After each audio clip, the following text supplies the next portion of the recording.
Dave Perotti, president of Fine Home Contracting. We're a building and remodeling company based out of Plymouth. We service the state of Connecticut. I'm here at 14 Orchard Street in Terryville at the end of a long rehab gut of a 3-family.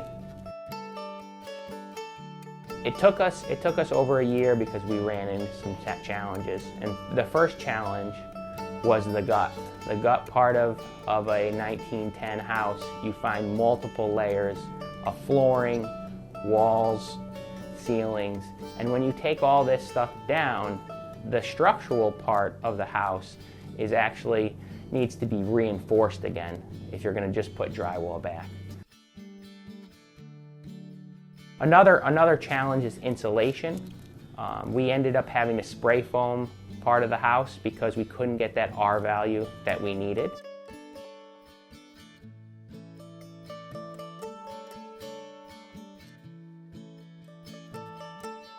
There was a hole in the roof that created a lot of rot that we couldn't see.